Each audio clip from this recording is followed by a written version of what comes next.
Bismillahirrahmanirrahim. This is Mohammed Iqbal from Toronto. अस्सलाम वालेकुम। आज की टॉक ऑफ द टाउन तो यही है कि पाकिस्तान में सदारती इलेक्शन हो गया।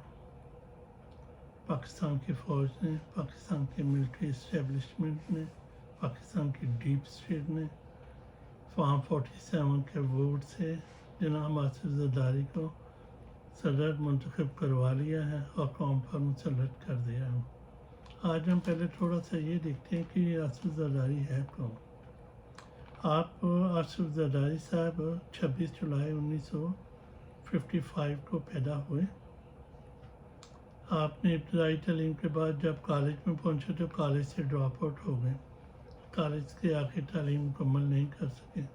आप चूँकि ख़ानदान में वाहिद नरीना औलाद थे, इसलिए बड़े नाज़ो नखरे से पाला गया। अपनी यारियों से, अपने शौक़ से, अपनी घुड़सवारी के शौक़ से बड़े मशहूर थे अपनी लोकल कम्युनिटी में। और आपके वालिद का एक सिनेमा भी था, बेबिनो सिनेमा भी था, और सुना है मीडिया में है ये कि आप वहाँ कभी कभार ब्लैक में टिकटें भी बेचा करते थे। आपने 1985 में एक लोकल बॉडी का इलेक्शन भी लड़ा, लेकिन वो हार गए। लेकिन वजह शोहरत आपकी उस वक़्त बनी कौमी सतह पर जब आपकी बेनज़ीर से शादी हुई। और पाकिस्तान में चूँकि हुकूमतें बनाती और गिराती जो वो पाकिस्तान की मिलिट्री है, तो पाकिस्तान की मिलिट्री ने दो दफ़ा जो कम अज़ कम 2 दफ़ा बेनज़ीर की हुकूमत को गिराया। उनके ऊपर संगीन इल्ज़ाम लगाए करप्शन के, और उसकी करप्शन के इर्द गिर्द जो नाम था, सबसे ज़्यादा नाम जनाब आसिफ जरदारी का ही था।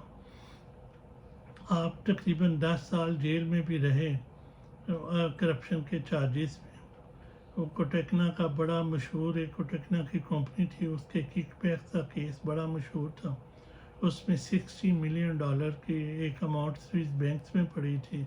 पाकिस्तान की सुप्रीम कोर्ट ने कहा कि ये हुकूमत लेटर लिखे स्विस बैंक को, और वो ताकि वो रकम पाकिस्तान को मिले। उस वक़्त भी सदर आसिफ जरदारी थे, और नीचे वज़ीर आज़म यूसुफ रज़ा गिलानी थे। यूसुफ रज़ा गिलानी ने वो लेटर नहीं लिखा। सुप्रीम कोर्ट से अपनी नाअहली एज ए वज़ीर आज़म के तौर पे अपनी वज़ीर आज़म का ओहदा भी खोया और 5 साल की नाअहली कबूल कर ली, लेकिन वो आसिफ जरदारी की करप्शन को डिफेंड करते रहे। उन्होंने लेटर नहीं लिखा। उसके बाद वो इंटरनेशनल मीडिया में आया सरे मेंशन, एक इंग्लैंड में एक बहुत बड़ा महल था, वो जनाब जरदारी और बेनज़ीर फैमिली की मलकियत था।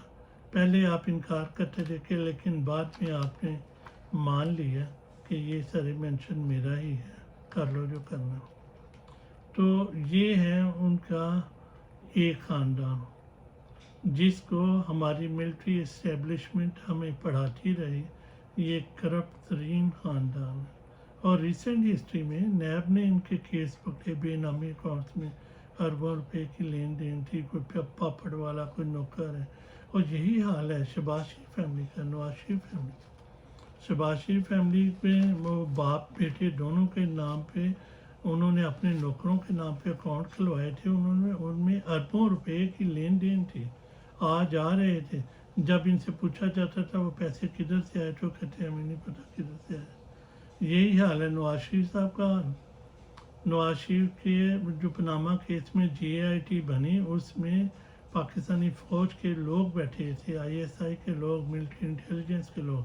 उन्होंने तहकीकात की, उन्होंने इकामा ढूंढा, उन्होंने सारे सबूत ढूंढे और तफ्तीश की, और सुप्रीम कोर्ट में नवाज शरीफ बता नहीं सके वो पनामा में जो A1 फीट के जो फ्लैट्स हैं वो उन्होंने कैसे ख़रीदे, उनके पास रकम कैसे आई। फ़ौज पैसे जिनको बताती रही है दोनों ख़ानदानों को, ये चोर हैं, ये करप्ट हैं, पहले दर्जे के करप्ट हैं, और उनकी हुकूमतें भी गिराती रही, हुकूमतों से निकालती रही, अदालतों से सज़ाएँ दिलवाती रही। अब उन दोनों को मिलाकर सिर्फ एक बंदे को रोकने के लिए, कैदी नंबर 804 को, इमरान खान को, जिसको पाकिस्तान की आवाम ने वोट दे दिया है, इलेक्शन जितवा दिया 2/3 मेजॉरिटी के साथ फॉर्म 45 के मुताबिक, लेकिन उसका रिज़ल्ट सारा तब्दील कर दिया गया فارم 47 پر جیلی بنا کر اور یہ چوروں کو مسلط کر دیا گیا اور اب ایک چور کو صدر بھی منتخب کر دیا گیا. تو یہ ہے حالات. سارے یوٹیوب لوگ ادھر یوٹیوب کے بڑے لوگ ہیں، میں نے آج ان کے ویڈیو دیکھے، بڑی مایوسی پھیلا رہے ہیں کہ جی اب فوج جیتی، عوام ہار گئی، یہ ہو گیا، وہ ہو گیا، فلاں ہو گیا. اس پہ ہم آگے چل کے بات کر لیں. پہلے ایک اور خبر لے لیں کہ جناب عمران ریاض صاحب جو ہیں وہ رہا ہو گئے ہیں. یہ خوشی کی خبر ہے اور اس میں تھوڑا سا ہمارا بھی حصہ ہے. میں نے بھی ایک چھوٹا سا ایک ویلا کیا تھا. اسد ٹور کے لیے ہمیں آواز اٹھانی چاہیے تاکہ وہ بھی رہا ہو جلد از جلد اور اپنا کام کرے، کام شروع کر سکے. اور جناب مریم نواز نے آج خطاب کرتے ہوئے میڈیا سے کہا ہے کہ سیاست میں لوگوں کی ماں بہنوں کی عزت نہ کرنا ایک المیہ ہے. یہ کون کہہ رہا ہے؟ مریم نواز کہہ رہی ہے. اور اس کے دور حکومت میں کئی 100 کے قریب پاکستان کے پی ٹی آئی کے سیاسی ورکر قید میں ہیں، بلکہ ایک محتاط اندازے کے مطابق تقریباً 10,000 سیاسی ورکر جو 9 مئی سے پکڑے گئے تھے وہ ابھی تک قید میں. اس میں کئی 100 کے حساب سے خواتین بھی ہیں، جس میں بڑی پرومیننٹ خاتون ہے وہ جو ڈاکٹر یاسمین ہیں اور صنم جاوید ہیں، وہ ابھی بھی جیل میں ہیں. اور یہ مریم نواز کیا فرما رہی ہے کہ لمحہ فکریہ، انہیں شرم کرنی چاہیے ایسی باتیں کرتے ہوئے جن پر عمل نہیں کر سکتے. باقی جناب مایوسی کی کوئی بات نہیں ہے. اس زمین کا، اس کائنات کا، اس دنیا کا ایک خالق ہے اور وہ خدا ہے.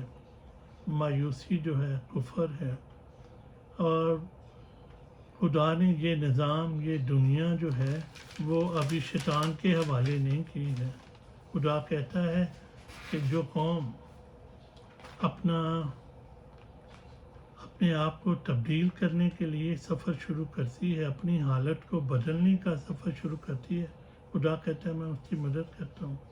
پاکستانی قوم نے ووٹ دے کر سفر شروع کر دیا. اب اتوار کو پی ٹی آئی نے احتجاج کی کال دی ہوئی ہے. پہلے تو احتجاج کی کال اس لیے پاکستان کی عوام مایوس ہونے کی ایک وجہ تھی، ان کے پاس قیادت نہیں تھی، قیادت کا بحران تھا. اب پاکستان کے پاس ایک لیڈر ہے، بلکہ عالمی اسلام کے پاس ایک لیڈر ہے. قیدی نمبر 804 جیل میں بیٹھا ہوا ہے، کوئی سمجھوتا نہیں کر رہا، کوئی کمپرومائز نہیں کر رہا کسی اصول پر. تو اب ہماری ذمہ داری ہے کہ اس نے جو احتجاج کی کال دی ہے اس احتجاج ہم باہر نکلیں، اپنا پرامن احتجاج رجسٹر کروائیں اور اس احتجاج کو انقلاب میں بدلنے کی کوشش کریں. حضرت علی کا بڑا مشہور قول ہے جس کو بار بار ہمیں دہرانے کی ضرورت ہے کہ کفر کا نظام چل سکتا ہے لیکن ظلم کا نظام نہیں چل سکتا.